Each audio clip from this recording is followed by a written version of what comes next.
Hola, mi nombre es Karen Abril del Ángel Segura y junto con mi equipo conformado por Almendra Anaí Velasco Zamora, Suriel de Jesús Velasco Campoy, Daisy Giret Hernández Reyes, Yara Yasbet Arenas Cortés y Miriam Rubio Trejo, somos estudiantes de la licenciatura en Medicina en la Escuela Superior de Huejutla.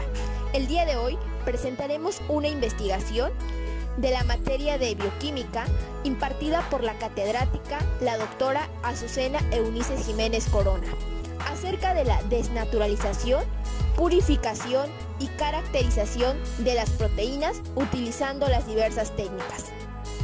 La diversidad de funciones que hacen posible la vida requieren la acción de las proteínas, biomoléculas que intervienen en todas las propiedades que caracterizan a los seres vivos. Son las macromoléculas intracelulares más abundantes y se encuentran en todos los compartimentos de las células.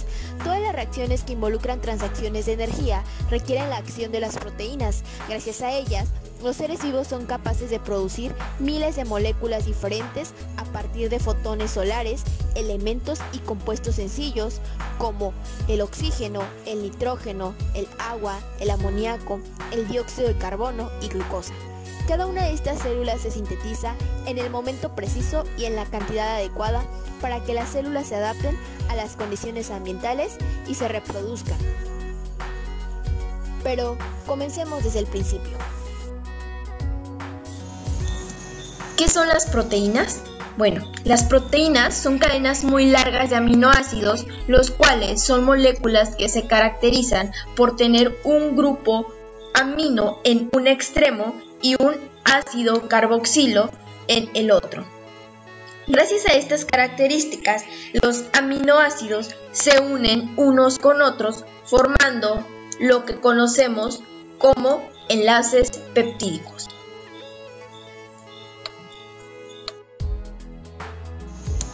Ahora veremos la estructura de las proteínas y sus niveles.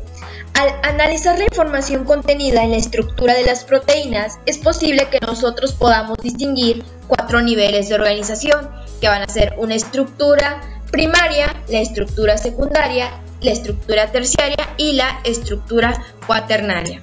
La estructura primaria viene determinada por la secuencia de aminoácidos en la cadena proteica, es decir, el número de aminoácidos presentes y el orden en que están enlazados. Como en casi todas las proteínas, existen 20 aminoácidos diferentes. El número de estructuras posibles viene dado por las variaciones con la repetición de estos 20 elementos.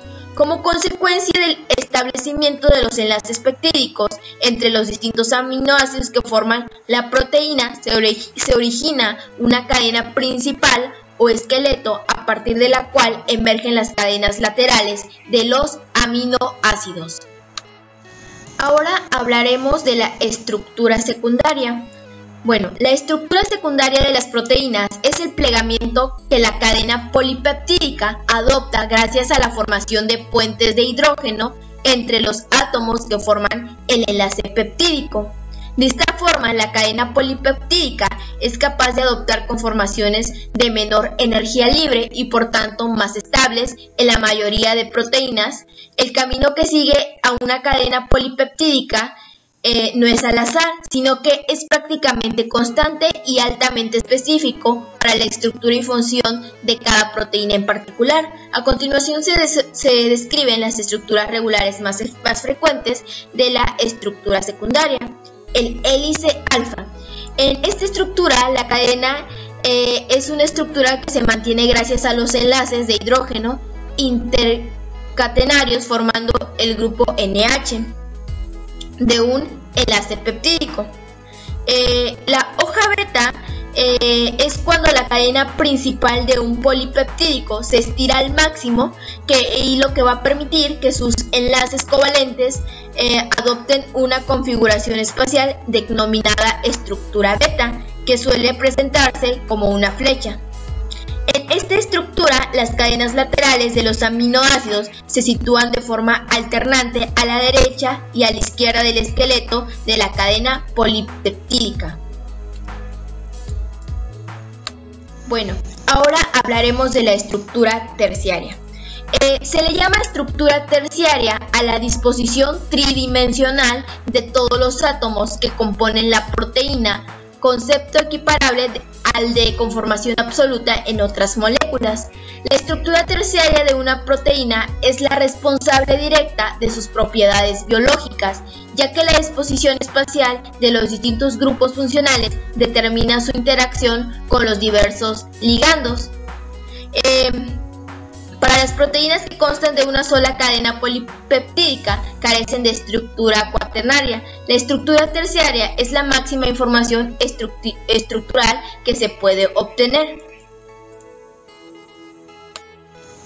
Por último, veremos la estructura cuaternaria de las proteínas.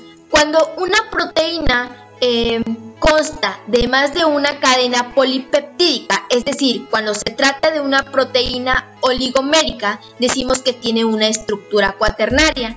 La estructura cuaternaria debe considerar el número y la naturaleza de las distintas subunidades o monómeros que integran el oligómero y la forma en que se asocian en el espacio para dar lugar al oligómero. La estructura cuaternaria deriva de la conjunción de varias cadenas polipeptídicas que se asocian y conforman un multímero que posee propiedades distintas a las de sus monómeros componentes. Dichas subunidades se asocian entre sí mediante interacciones no covalentes, como pueden ser puentes de hidrógeno, interacciones hidrofóbicas o puentes salinos.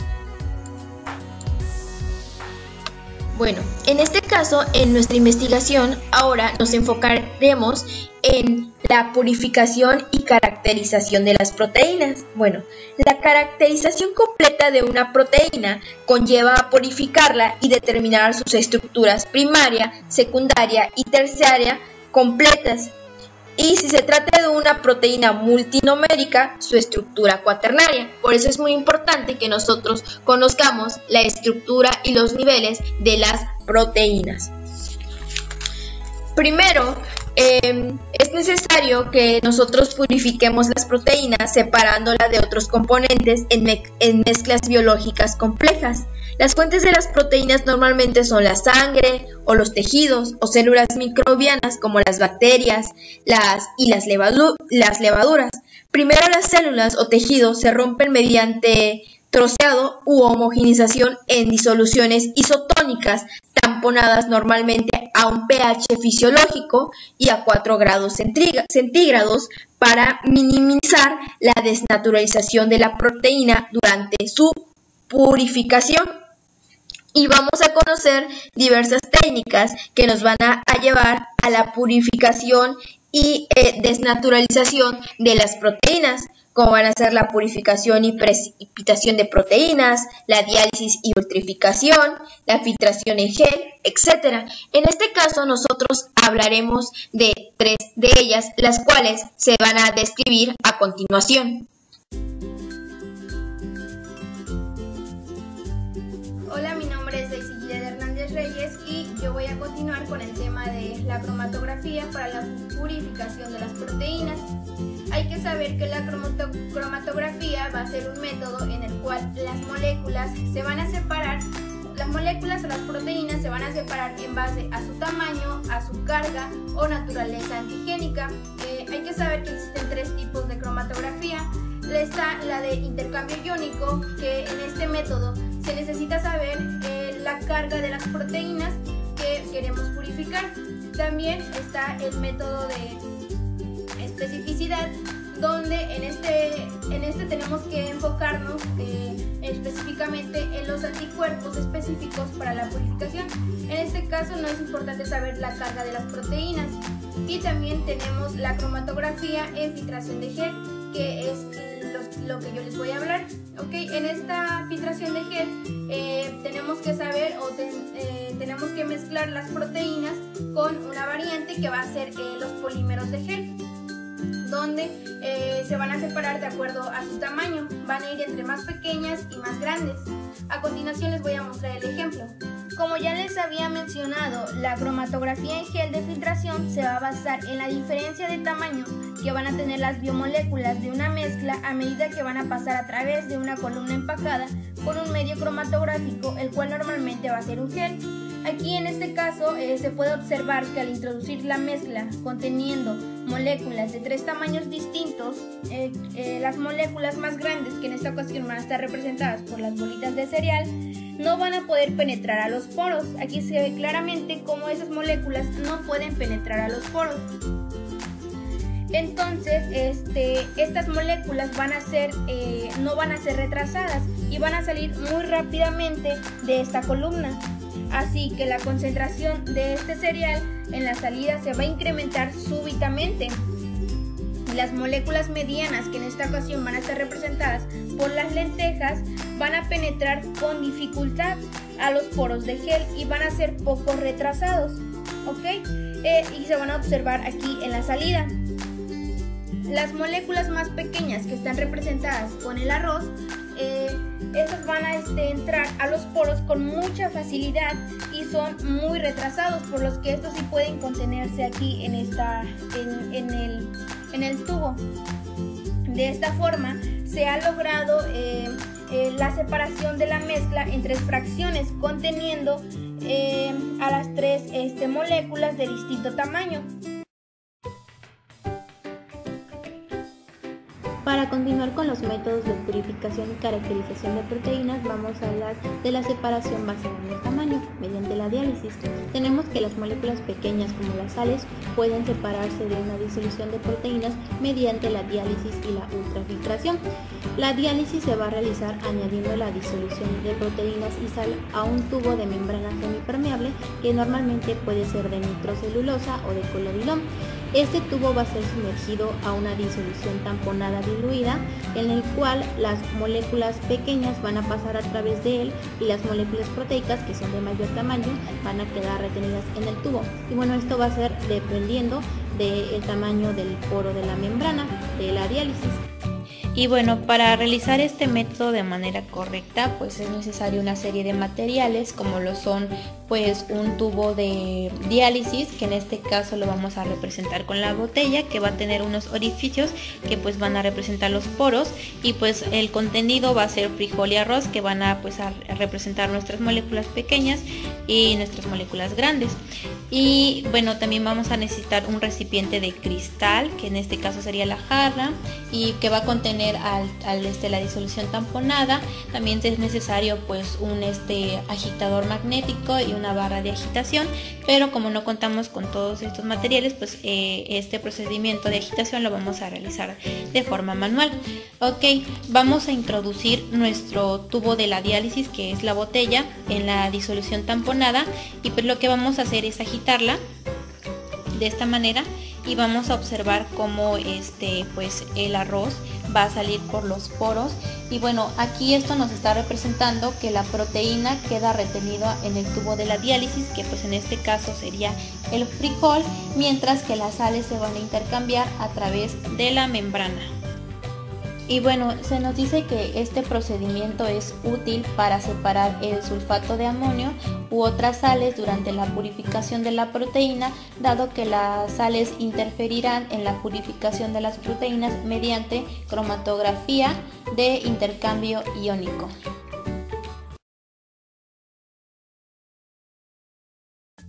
Hola, mi nombre es Almendra Nay Velasco Zamora y voy a ejemplificar la desnaturalización de la proteína albúmina. Las proteínas se desnaturalizan cuando pierden su estructura tridimensional y así el característico plegamiento de su estructura.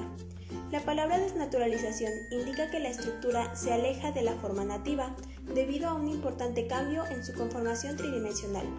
En otras palabras, podemos decir que la desnaturalización se refiere a la pérdida de la estructura de las proteínas, ya sea primaria, secundaria, terciaria o cuaternaria. La desnaturalización puede ser provocada por distintos factores, como el pH o incluso la temperatura. Esta desnaturalización va a afectar radicalmente la función de las proteínas, y para ejemplificar esto voy a realizar un experimento.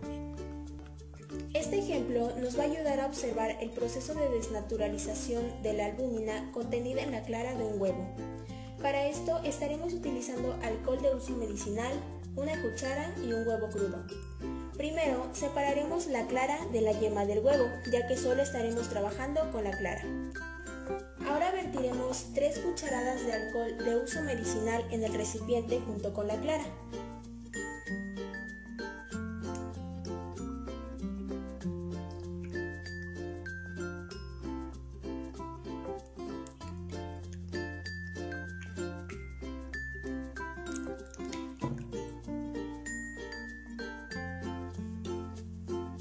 Pasados unos segundos se comienzan a observar cambios en la proteína albúmina.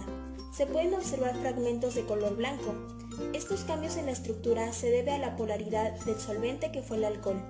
Lo mismo sucede en el caso de un huevo frito o hervido, pero en ese caso la clara se pondrá de color blanco debido a las altas temperaturas.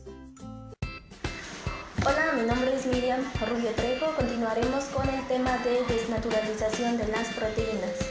En esta práctica utilizaremos 2 vasos, leche, vinagre y limón. Aplicaremos la leche a los 2 vasos. A uno le echaremos el vinagre y al otro el limón. Y checaremos su reacción.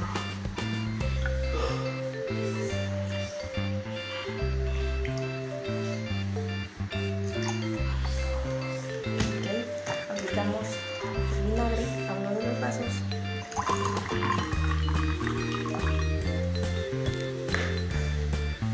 y el limón al otro.